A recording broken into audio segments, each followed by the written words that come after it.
आपको रमशा से मोहब्बत कब हुई? मुझे रमशा से मोहब्बत बचपन में हुई थी।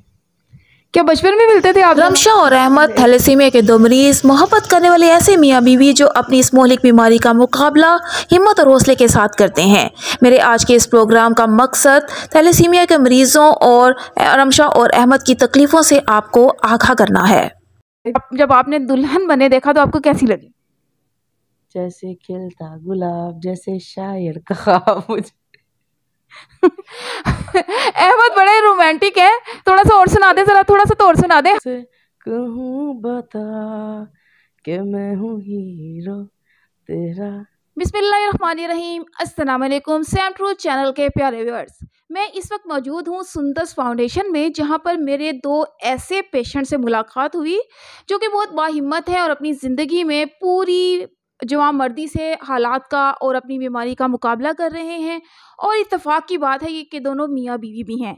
मज़ीद इनकी क्या तफसीलात हैं, आइए इनसे जानते हैं। सबसे पहले चलते हैं जनाब अहमद साहब की तरफ। अस्सलाम वालेकुम। वालेकुम अस्सलाम। अहमद साहब, आप क्या काम करते हैं? वेल मैं ना बेसिकली से इदारे में हम लोग जो है ना ब्लड मैनेजमेंट का जो है वो काम करते हैं। हम लोग कैंप्स अरेंज करते हैं थैलेसीमिक पेशेंट्स के लिए, ताकि जो प्रॉब्लम हम लोग फेस कर रहे हैं वो फेस ना कर सकें। एज अ वॉलंटियर हम लोग इधर जॉब कर रहे हैं।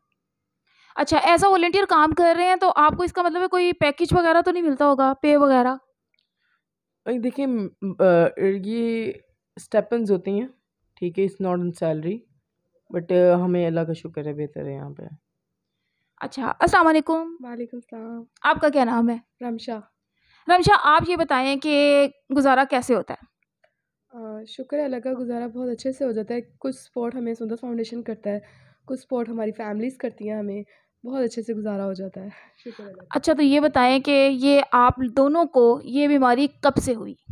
जब मैं पैदा हुआ था उसके लाइक 3 मंथ्स का था मैं, जब मुझे ये बीमारी डायग्नोज हुई थी। मैं 7 इयर्स की थी जब मुझे डायग्नोज़ हुआ था कि मुझे ये बीमारी है। मुझसे पहले मेरे भाई थे थैलेसेमिक पेशेंट, उनको बाय बर्थ था ये प्रॉब्लम, यानी कि 2 मंथ्स में ही उनको पता चल गया था। तो उनकी वजह से डॉक्टर्स ने कहा कि इसमें भी यही प्रॉब्लम है। मेरी थोड़ी-सी कंडीशन लो रहना शुरू हो गई थी, तो डॉक्टर्स ने कहा इसको भी यही प्रॉब्लम है। 7 मेरा लेट पता चला था क्योंकि मैं इंटरमीडिएट हूँ और मेरे भाई थैलेसीमिया मेजर थे, इससे उनका बाय बर्थ पता चल गया था। तो आप दोनों बहन भाई हैं बस फैमिली में, मतलब और बहन भाई भी हैं? हाँ, मेरे 2 बहन-भाई बड़े हैं जो ठीक हैं, शुक्र अल्लाह का, दोनों मैरिड हैं, उनके बच्चे भी ठीक हैं। सिर्फ़ जो हम छोटे थे, हम दोनों में ये प्रॉब्लम था। तो कोई ख़ास वजह कि मतलब सिर्फ आप दोनों में क्यों ऐसा आया कि आपके पेरेंट्स की कोई कज़न मैरिज थी या कोई और वजह थी, या वैसे ही आपको कुदरत की तरफ से? ये कुदरत की तरफ से होता है क्योंकि पहले होता था कि ये कज़न मैरिजेज़ की वजह से होता है। लेकिन मेरी फ़ैमिली बिल्कुल मेरे पापा और मेरी मम्मा बिल्कुल अननोन है, वो एक-दूसरे को जानते तक नहीं थे शादी के टाइम पे। लेकिन उन दोनों को कैरियर था। वो जब 2 कैरियर्स आपस में मिलते हैं तो उनकी शादी के टाइम पर कोई भी बेबी थैलेसीमिया मेजर हो सकता है, या तो वो पहला बेबी हो सकता है या वो आखिर के बेबी 2 हो सकते हैं। तो आप दोनों आखिर के हैं? हम दोनों आखिर। ओके। तो आपकी फैमिली में आपके अलावा कोई और बहन भाई भी हैं? जी, मेरे 2 छोटे भाई हैं, माशाल्लाह वो ठीक हैं। अच्छा, गुड, ये तो बहुत अच्छी बात है। अच्छा अहमद, आप मुझे अब ये बताएं कि आपको रमशा से मोहब्बत कब हुई? मुझे रमशा से मोहब्बत बचपन में हुई थी। क्या बचपन में मिलते थे आप दोनों? नहीं, हम लोग यहाँ मिले थे, मतलब काफ़ी बड़े थे जब मिले थे हम लोग। तो बस एक हम लोग इवेंट ऑर्गेनाइज़ कर रहे थे जिसमें हमने एक ड्रामा प्रेज़ेंट करना था, तो उसमें मैं ऑडिशन ले रही थी और अहमद का ऑडिशन था। तो अहमद ने मुझे एक बड़ा रूड ऑडिशन दिया था, उसमें थोड़ा-सा हम दोनों की लड़ाई हुई, फिर हम दोनों की फ्रेंडशिप हो गई। उस ड्रामे में हमने हस्बैंड वाइफ़ का रोल प्ले किया और वहाँ से हम दोनों और ड्रामा लेके बह गया मैनू बस। दोबारा बोलिए ज़रा। और ड्रामा ही लेके बह गया मैनू।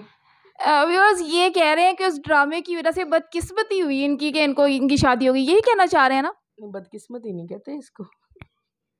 इसको फिर क्या कहते हैं? ये अब लड़ाई करवा रही है। ये आपके सामने इन्होंने कहा है कि वो ड्रामा मन लेके बह गया, तो मतलब वो ड्रामे की वजह से इनकी बर्बादी का आगाज हो गया। इनके आसान लफ्जों में मैं आपको बता रही हूँ, क्योंकि ये तो खुल के नहीं बताना चाह रहे, बीवी पास बैठी है, लेकिन मैं बताऊंगी आपको। व्यूअर्स ये ऐसा कह रहे हैं। ये बातें जो है ना बताई नहीं जाती, ठीक है। ये इसका मतलब वो ड्रामा लेके बह गया मैनू का मतलब पंजाबी को अगर हम उर्दू में कन्वर्ट करें तो उसका मतलब वही ड्रामे की वजह से मेरी शादी हुई है। अच्छा अहमद, ये बताएं, उस चलें ये सब तो मजाक की बातें थी, मुझे आप एक बात और बताएं, आपकी एज कितनी है? मेरी एज है 25। 25 से भी बहरहाल आप छोटे ही लगते हैं, लेकिन आप 18 साल करते हैं। नहीं, मैं इतना बड़ा झूठ नहीं बोलूँगी। वैसे भी मर्दों को उम्र छुपाना बनता नहीं है, ये लेडीज़ का शोबा है और उन पे ही सूट करता है। अभी भी छुपाई है। अच्छा, अहमद की ज़्यादा है? जी, अहमद 27 की है। ओह! देखिए ज़रा, ये मर्द हो के औरतें बस बदनाम हैं, मर्द भी अपनी उम्र छुपाते हैं। आपको पता है। अच्छा भाई, अहमद और रमशा माशाल्लाह इस बीमारी का मुकाबला करते हुए भी इतने खुश रहते हैं। अल्लाह मियाँ इनको हमेशा इसी तरह खुश रखे। अच्छा अहमद, ये बताइएगा, मैंने आपसे पूछा था कि आपको मोहब्बत कब हुई और आपने मज़ाक में टाल दिया। लेकिन क्या ऐसा था कि ये फ़िल्मी सीन हो गया कि आप लोगों की पहले लड़ाई हुई, फिर दोस्ती हुई और फिर मोहब्बत हुई और फिर शादी भी हो गई? ये बिल्कुल फ़िल्मी सीन नहीं हो जाता? फिल्मी सीन ही है, इसको हम फिल्मी नहीं कहेंगे। तो ये होता है कि हर प्यार का आगाज़ दोस्ती से ही होता है। तो नहीं, ये तो पहले लड़ाई हुई थी ना? हाँ, लड़ाई उसी से होती है ना जिससे आप प्यार करते हो। होती है, ये होती है। इनका कहना है, मुझे नहीं पता। मेरी तो हमेशा जिससे लड़ाई थी बस लड़ाई रहती है, कभी भी मुझे किसी से नहीं, असल में हमारी लड़ाई उस लेवल की नहीं थी जिसको हम लोग इग्नोर ना कर सकें। बट ये एक बहुत नॉर्मल से वो था जिसमें तू तड़ाड़ हुई थी हमारी थोड़ी सी। बट जिस वजह से इनके साथ मेरी शादी हुई, जिस वजह से मेरा एक समझ इन पे क्रश हुआ था, वो वजह ये थी कि I see her to helping the thalassemic patient. So वो जो चीज़ थी मुझे इनमें अच्छी लगी थी, तो वो मेरा वहाँ पे क्रश हुआ था इन पे। तो आप ये बताएं कि खुद भी थैलेसीमिया के पेशेंट हैं आप, और कैसे दिल ने गवारा कर लिया कि आप एक पेशेंट से ही शादी करें?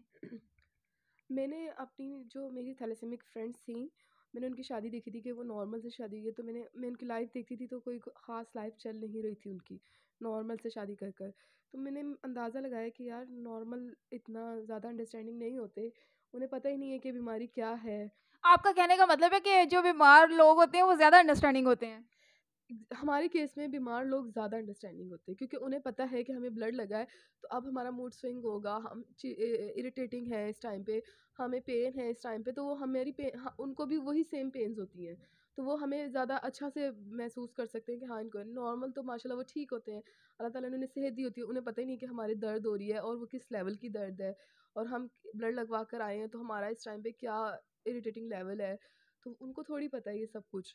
अहमद, आपके भी ये ख्यालात हैं? आहो।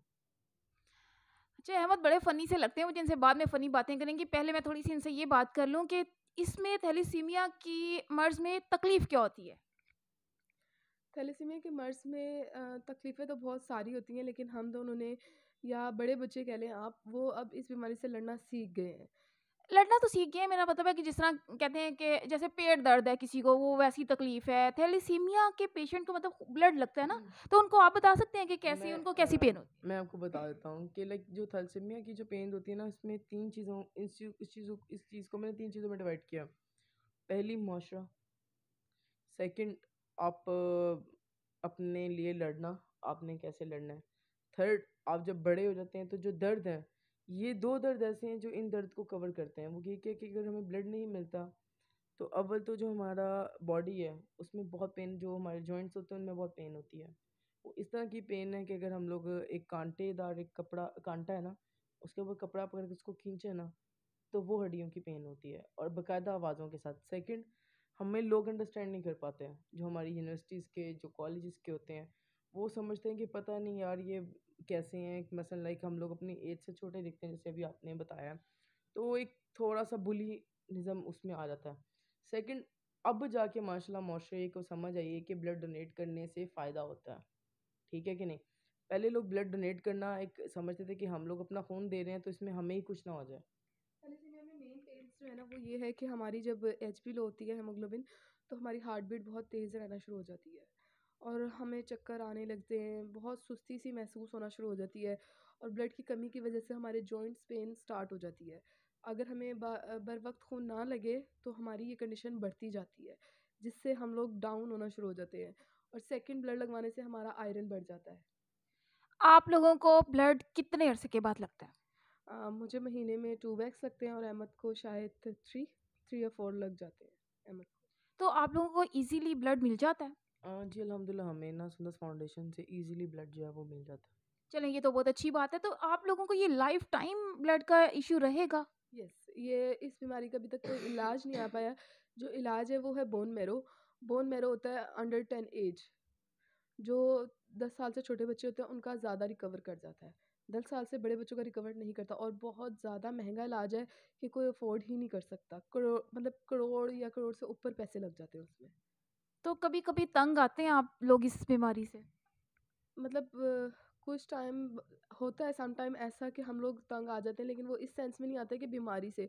हम सम टाइम तंग इसलिए आ जाते हैं कि ब्लड डोनर्स नहीं मिल रहे होते।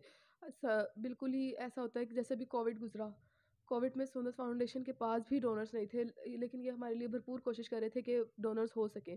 तो तब तंग आ जाते हैं, या फिर जब हमारी मेडिकेशंस हमें नहीं मिल पाती तब। वैसे तो हमें सुंदर फाउंडेशन हर तरह से सपोर्ट करता है, लेकिन सम टाइम होता है कि आप तंग आते हैं कभी बीमारी से? नहीं, मैं नहीं कभी आया अल्हम्दुलिल्लाह। क्यों? क्योंकि मैंने एक चीज़ जो है ना वो देखता हूँ। मेडिसिन नहीं लेते हैं? मेडिसिन नहीं लेते बहुत केयरलेस है, तो फिर आप दिलवाती हैं? ज़बरदस्ती। ये बुरी बात है, मेडिसिन तो आपको लेनी चाहिए ना। तो एक बड़ा सीरियस सा और बड़ा हॉरिबल सा क्वेश्चन करने लगी हूँ। मौत से डर लगता है? नहीं, मौत से डर नहीं लगता, मौत बरहक है। मैंने अपने साथ कितने सारे फेलोज़ देखे हैं जाते हुए, लेकिन सम टाइम ऐसा लगता है कि थोड़ा-सा टाइम और मिल जाए, सम टाइम।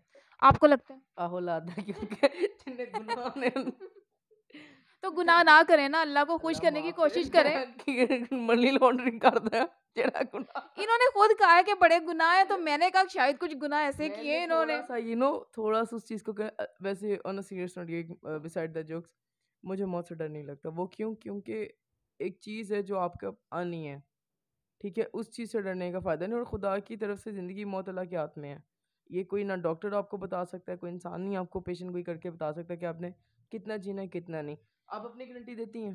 नहीं, मैंने वैसे बात की है, मुझे तो लगता है। लगता है? मुझे लगता है बिल्कुल, मुझे मौत से नहीं लगता शायद, लेकिन मुझे कब्र से बहुत डर लगता है कि कब्र में जाना है, पता नहीं वहाँ क्या होगा। तुसी भी गुनाह काट करो फिर। देखिए, गुनाह हम करें ना करें, हम हाँ, आजकल की ज़िंदगी में हम हर चीज़ ही गुनाह है। आपसे बात करना भी मेरा गुनाह है। एक बात है ना, इसलिए ये कुछ नहीं कहा जा सकता, लेकिन ये है कि अल्लाह हम सब से राज़ी रहे, अल्लाह हम सबको माफ़ करे। मेरी भी अपने लिए भी दुआ है, सबके लिए दुआ है। आप ये बताएँ कि इस बीमारी ने आपको अल्लाह से करीब किया? बहुत ज़्यादा। अ, इस बीमारी में मतलब एक तो बड़े भी कहते हैं और एक मेरा दिल भी कहता है, जब से हम लोग आए हैं दुनिया में तो स्पेशल अल्लाह ताला हमारे करीब है, क्योंकि एक एक दर्द जब हमें होता है तो वो अल्लाह ही होता है जो हमें उस दर्द से निकालता है। तो मुझे लगता है स्पेशली मेरा दिल गवाही देता है कि अल्लाह हमारे बहुत ज़्यादा ये करीब बहुत होता है। अच्छी स्पीकर बन सकती हैं, क्योंकि ये हर बात का जवाब इतनी डिटेल में देती हैं कि मैं कहती हूँ कि इनको तो अगर किसी टॉपिक दिया जाए ना बोलने के लिए, तो ये बड़ा अच्छा बोल सकती हैं। कोई चैनल इनको किसी होस्टिंग वगैरह के लिए भी हायर कर सकता है। मतलब बेतकान बोल सकती हैं और बड़ा अच्छा बोल सकती हैं। अहमद ज़रा थोड़े कम को लगे, लेकिन फ़नी लगे, मज़े के लगे हैं। अहमद, अब कोई आप अच्छी सी बताएँ बात इनके बारे में, इनको मुँह दिखाई में क्या दिया था? मैंने इनको मुँह दिखाई में लॉकेट दिया था। तो अम्मा अब्बा मान गए थे फ़ौरन शादी के लिए? नहीं, उन्होंने टाँगे सोटे चक लिए थे। सचमुच? नहीं यार, आई मीन वो माने थे क्योंकि ऑब्वियसली उनको पता है कि उनके बेटे की एक चाहत है, एंड मैं अपने माँ-बाप को इसमें क्रेडिट देता हूँ कि उन्होंने इसके अंदर किसी भी चीज़ का या किसी भी उसमें एक होता है ना कि फैमिली देख कास्ट, बेसिकली आजकल हमारे माशरे में कास्ट को बहुत देखा जाता है कि बिरादरी होनी चाहिए, बिरादरी से इस चीज़ को उन्होंने बिल्कुल नहीं तरजीह दी। और हमारे कल्चर में when that from where I am belong actually, हमारे लाइक उसमें है caste system. I belong from a Sheikh family, so उधर ये होता है कि लाइक शेख की शादी शेखों में ही होती है। बट इन माय केस मेरे फादर ने कहा था मैं अपने बेटे की खुशी में किसी भी चीज़ को आने नहीं देना चाहता। तो जो भी कल्चर है जो भी है, मैं टू हेल विद दैट। मेरे बेटे की जो ख्वाहिश है, जो उसकी पसंद है, मैं उसको प्रायोरिटी देता हूँ। एंड मेरी मदर ने भी इस चीज़ को ही प्रायोरिटी दी थी व्हेन दैट उनको मैंने जस्ट बताया था। सो उन्होंने कहा था ठीक है जिधर तुम चाह रहे हो, जो भी हैं जैसे भी हैं, माशाल्लाह बहुत अच्छे हैं, बहुत अच्छे लोग हैं, बहुत अच्छी है रमशा, बट उन्होंने कहा था मैंने नहीं देखना, बस तुम्हारी खुशी है, मैं उसमें खुश हूँ। सास-ससुर कैसे हैं? बहुत अच्छे हैं, शुक्र है अल्लाह का। फील ही नहीं होता कि पेरेंट्स हैं, कि सास ससुर है। फ़ील नहीं होता कि वो पेरेंट्स हैं, यानी कि उन्होंने आपको इतना प्यार मोहब्बत दी है। तो आप ये बताएँ कि ससुराल में आप कैसे रहती हैं? मैं ससुराल में मतलब मेरा रोल शुरू में था कि मैं थोड़ा काम शाम कर लेती थी, लेकिन अब मामा, मैं यहाँ आती हूँ एज अ वॉलंटियर यहाँ पर कर रही हूँ, तो मामा ही माशाल्लाह देखती हैं सारा कुछ, और बल्कि मुझे भी खाना, हाँ, ऐसे खिलाते हैं जैसे छोटे बच्चे होते हैं। यानी कि आपकी सास हैसियत सास बहुत अच्छी हैं, बिल्कुल आपको माँ की तरह चाहती हैं। बिल्कुल, बिल्कुल, शुक्र है अल्लाह का वो ऐसी है। नाज़रीन, आपने देखा कि ये दोनों अपनी ज़िंदगी में कितने खुश और मुतमईन हैं, इतनी बड़ी बीमारी का इतनी जवांमर्दी से मुकाबला करते हुए और बिल्कुल भी कोई शिकवा शिकायत लबों पर ना लाते हुए ये इस ज़िंदगी का, इस बीमारी का मुकाबला कर रहे हैं। हमारी दुआ है कि अल्लाह ताला इनको इसी तरह खुश रखे, इनको सेहत और ज़िंदगी अता फ़रमाए, कोई मौजज़ा हो जाए कि इनको इस तरह की इनकी ये बीमारी ही ख़त्म हो जाए और इनको इस तरह की मुसीबतों का, तकलीफ़ों का सामना ही ना करना पड़े। और मुझे इनसे मिलकर एक और बहुत बुरी न्यूज़ इनके हवाले से मिली कि जो रमशा हैं, इनकी मदर को भी कुछ दिन पहले कैंसर डायग्नोज़ हुआ। उसके लिए भी मैं ख़ुसूसी तौर पर आप लोगों से दुआ की इल्तिजा करती हूँ कि आप लोग सब दुआ करें कि अल्लाह ताला इनकी मदर को सेहत और ज़िंदगी अता फ़रमाए, कैंसर जैसी ख़तरनाक बीमारी उनके जिस्म से बिल्कुल ख़त्म कर दे और इन दोनों के जिस्म से भी इस बीमारी को ख़त्म करके इनको एक खुशहाल और अच्छी ज़िंदगी अता करे। मैं इंटरव्यू को ख़त्म करना चाह रही हूँ, लेकिन थोड़ा-सा इनसे और 1-2 बातें हो जाएँ कि रमशा, आपको जब आपने दुल्हन बने देखा तो आपको कैसी लगी? जैसे खिलता गुलाब, जैसे शायर का ख्वाब मुझे। अहमद बड़े रोमांटिक हैं, थोड़ा-सा और सुना दें ज़रा, थोड़ा-सा तो और सुना दें, हँसे नहीं। इतना ही आता है, आगे नहीं आता मुझे। जैसे बंद कली, जैसे कोई और गाना सुना दें इनकी शान में। हम्म, कौन सा सुनाऊं? नहीं, इतना टाइम तो ना लगाएँ ना आप, मतलब आपको इनकी शान के लिए कोई गाना, इनकी कसीदा ख़्वानी करने के लिए कोई गाना ही समझ में नहीं आ रहा। आता आँखों के पन्नों पे मैंने लिखा था 100 दफा, लफ्जों में जो इश्क था हुआ ना होठों से बयां, खुद से नाराज हूँ क्यों बेआवाज हूँ, मेरी खामोशियाँ हैं सजा, दिल है ये सोचता कुछ भी नहीं पता, किस हक से कहूँ बता कि मैं हूँ हीरो तेरा। व्यूअर्स देखें, आप अहमद की आवाज़ भी बड़ी अच्छी है और अब मैं रमशा से भी कहूँगी कि वो भी अहमद के लिए कुछ गाएँ। मुझे गाने नहीं आते। थोड़ा-सा तो आता होगा। इधर को लगवाना भी ना। क्यों, ये गाने की टाँग बाज़ें तोड़ देंगी? She actually a bad singer. अच्छा अहमद, आपकी एजुकेशन कितनी है? मेरी education, I actually done my bachelor from Punjab University. Then I start law from there. But approximately I just continue like 2 to 3 years of law. Then I'll just come in my business. So I get lost in it. Then I wind up the business. Then I'll actually go back to complete my education. So वो time खत्म हो चुका था मेरा. रमशा, आपकी कितनी education है? मैंने मैस कम्युनिकेशन में एडमिशन लिया है लेकिन अभी शादी हुई थी तो फ्रीज़ करवाया हुआ है। माशाल्लाह दोनों इतने पढ़े लिखे हैं। अहमद की आवाज़ भी आपने सुनी कि कितना अच्छा गाते हैं और रमशा वैसे बड़ा अच्छा बोलती हैं और अल्लाह ताला इस दुआ के साथ मैं इख्तिताम करना चाहूँगी कि अल्लाह ताला इनको सेहत और ज़िंदगी अता फ़रमाए और इनको इससे ज़्यादा खुशियाँ अता फ़रमाए जितना इस वक्त ये हँसते मुस्कुराते नज़र आ रहे हैं। इसके साथ ही मुझे सैमी चौधरी को, रमशा को और अहमद को इजाज़त दीजिए। अल्लाह हाफ़िज़।